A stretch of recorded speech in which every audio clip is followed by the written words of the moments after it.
Hey everybody, welcome back to another Sunday special. They have returned today.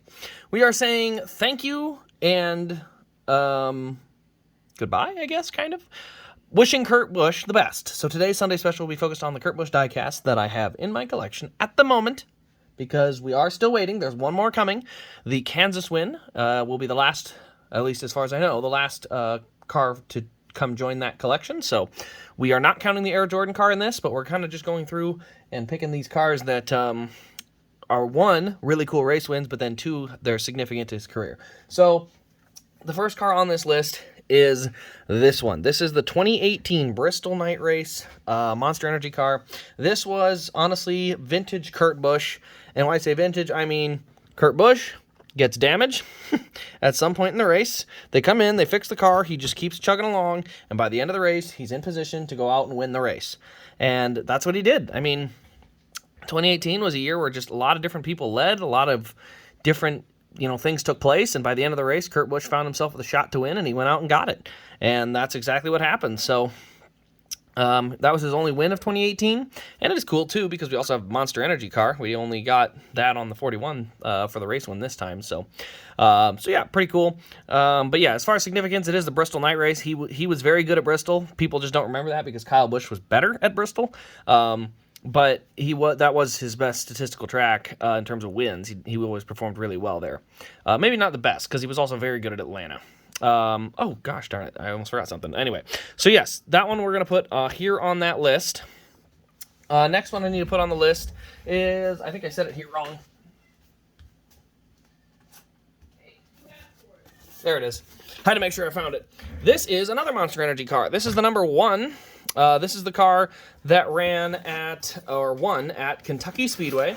Significant because he battled brother Kyle Busch, to the finish of this race. It was a spectacular finish. It was on a green-white checker, so to be completely honest, it does kind of hurt the race overall in terms of, like, yeah, it was a good finish. They were side-by-side battling, but it was set up by gimmick, not by I shouldn't say gimmick. It was set up by a green-white checker instead of being set up by, say, someone trying to hunt someone else down over the last 10 laps kind of thing.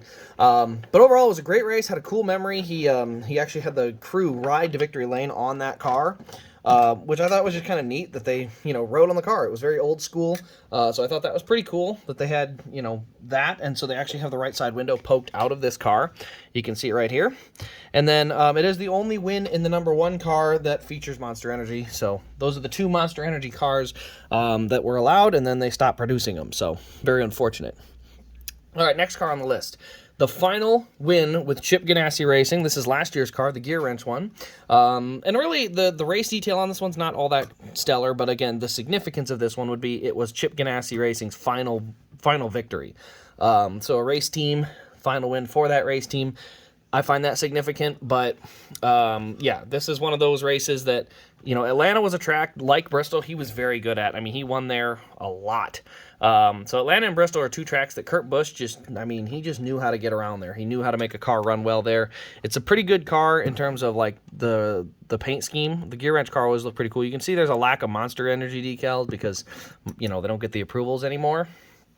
But like I said, this one, as far as race detail, I'd probably actually take the Monster car over this one. Now that I'm looking at them side by side, I would probably pick the Monster car over the gear wrench car. I think it looks better. The finish was better. So maybe I'll swap the order. I'll put this one in front of this one. But again, both are still very significant. Obviously, one is the final career or final win for a team, and the other one is, really great battle at Kentucky with his brother. So the next one on this list, as odd as it may be, I thought this one would be higher up when it first came out, but it's actually a little further down. This is Kurt Busch's 2014 Martinsville race win. Martinsville was a track that Kurt just could never break through. Always ran well, always found his way to the front, but could never break through and get that W. And yeah, for 2014 was that day. You'll notice a bunch of damage here on the left side. That was actually from his left front, this part right here. See that pointed fender? It actually hooked the inside of Brad Keselowski's outer fender going by. So the outer fender comes in and hooks it, and it actually tore this back and tore the nose of the 2 forward. And the reason that that's significant is because when you go to this side, the 2 tried to wreck him later in the race and put a bunch of donut marks down the side. Now, I'm not complaining. I think it makes the car look really, really cool. But that is what that situation was there. It's basically it hooked, tore off the left side right here, tore that all up, and then when it tore it up, it ripped the nose off the 2 car, and then the 2 came back and was very mad about it and put all them donut marks on his car. So other cool things, you do have the NASCAR Green Initiative there. Also, we have the ethanol ring. Check it for Andretti, I believe. No, sorry, that was Petty. We also have Outlaw. That was when Kurt Busch put the Outlaw on his car. That was kind of his nickname for a little bit. There, you see it. The Outlaw. And then, yeah, so I thought that was kind of a cool car. I always really liked the paint scheme with the flat color and everything, but obviously the left side damage mixed with this right side damage made this car an absolutely fantastic car to get. So yeah, the race detail is excellent. And you might be asking, well, how in the world can there be 3 more after this? Like, there can't be 3 more better than this. Oh, but there are. Oh, but there are. The next one we're going to show off, this is the second best one, is the Blue Deuce. This is his All-Star win. This is the car he won the 2010 All-Star race in, and it might look kind of bland, and I'll say this. Significance-wise, the All-Star race doesn't really mean that much in the grand scheme of it, but the metallic Blue Deuce is just a good-looking race car. I have always really enjoyed the Blue Deuce. The 2010 car probably had the best balance because they added this kind of gold look to it. You know, it's gold here, and then the goldish color of the Miller Lite really brought a nice balance to this car, but you still got the metallic blue. You know, so the Miller Lite Blue Deuce was still very, you know, look at that sparkle. Oh, it looks so good. The confetti is solid. We got Dodge here on the front. I think this is the only Dodge I have of his. So yeah, we do have the Dodge there. We got Miller Lite, but then you go to the right side. This is where it gets good. Over here, you can see we've got some bare bond and then a bunch of scrapes into the wall. So got a good chunk of the wall. You can see the yellow scrapes all down the right side. This is why this car is here. It has most to do with this race damage. It looks spectacular. To me, I like a wall scrape more than the tire marks. Granted, both look really good, so don't get me wrong. Both are really good, but when you go back and I had to choose between the two, I chose this one to be in front, but it's because of the metallic blue. I love this metallic blue color, and that's why I put this one above the 2014, but it couldn't master the #1 spot. And for those who probably have already guessed it, because it hasn't been brought up yet, and I'm pretty sure a lot of us remember this car because of how good it looks. This is his 2017 Daytona 500 winning car. This car looked spectacular. We've got donut marks all over here on the left side. We've got literal grass here on the hood from when he hit the splitter into the dirt and it kind of chunked a piece of sod up. We also have bare bond here on the right front corner, a big scrape into the wall here on the right side, and then more bare bond on the right side. Now, what else do we need to add to it? It's a Daytona 500 car. That makes it significant. You know, it's very cool that I was able to find the pin. There's a 2017 Daytona 500 pin to go with it.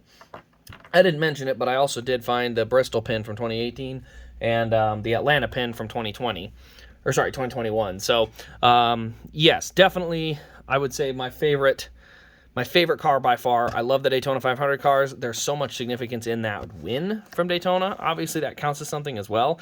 And I mean, how else can you say it? It's one of the most raced up versions of the Daytona 500 car we've ever had. And, you know, even though the All-Star car looks really good, has a good paint scheme, good wall scrape, this one just is better. It's more recognizable to a large chunk of NASCAR fans, for sure. So let's show them in order here quick. The order I had them placed in, that is, because I had to revise my order reel at the end there because I had forgotten to put one where it probably should have been. All right, let's slide you out of the way, Daytona. So we've got 2018 Bristol, 2021 Atlanta, 2019 Kentucky. I think I'm going to have to go straight up and down because I'm running out of room. There we go, 2019 Kentucky. Then we have 2014, 2010. And we'll put #1 across the front because I don't have enough room. There we go. So, oh, there we go. I need to zoom this out. Okay. So there you can see it. This is what we've got, and you can see it right there. Numbers going backwards. We've got Kurt Busch, 2018, 2021 Atlanta, 2019 Kentucky, 2014 Martinsville, 2010 All-Star Race, and the 2017 Daytona 500. Thanks to Kurt Busch for honestly being such a fun driver to watch over the last 20 years of me watching this sport. Definitely gonna miss having Kurt at the track. I think, you know, for those of us that watched since 2004, we know the true story of his career was not just a smooth ride. That was a ride that had a lot of bumps, a lot of hills, a lot of valleys, and for Kurt to kind of have such a nice, unchaotic end to his career as far as, you know, getting himself in trouble, maybe.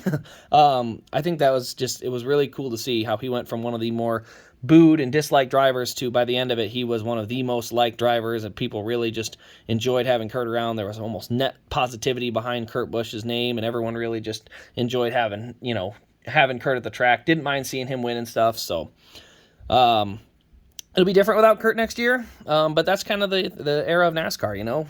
You see these drivers, you dislike them, but guess what? By the end of their career, you appreciate them, and you really grow to like what they did. So hope Kurt has a great retirement. We'll look forward to see Reddick in that 45 next year. But other than that, guys, this will wrap up the Sunday special. Let me know your favorite Kurt Busch memory down in the comments. Also, you can tell which diecast is your favorite, but post your favorite Kurt Busch memory down in the comments. I know there's probably going to be some that reference, you know, some of his wins. I actually would reference, you know, Sonoma in 2012, and just some different times where Kurt Busch went out there and really, you know, really impressed you and really, you know, kind of imprinted something in your mind. So thanks for watching, guys. This has been the Sunday special, and we will see you in the next diecast review.